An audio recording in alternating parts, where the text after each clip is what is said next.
the one thing that parents really need to worry about in every single baby.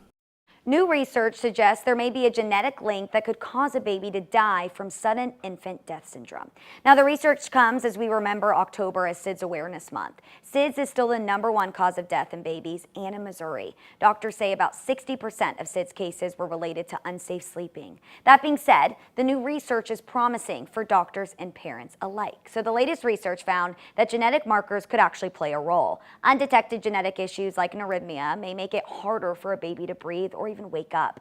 If you couple those issues with something like unsafe sleeping or maternal smoking, it could make survival that much harder. While a test for these markers would be another tool for doctors, there is still a lot of education around SIDS and safe sleeping. Do they have an alteration in their brain chemistry that makes it so they don't wake up as easily, things of that nature. And so the idea would be that if we can identify those babies that are at higher risk because they have these predispositions, then we can perhaps advise parents even, more carefully, like, hey, your baby might be at increased risk.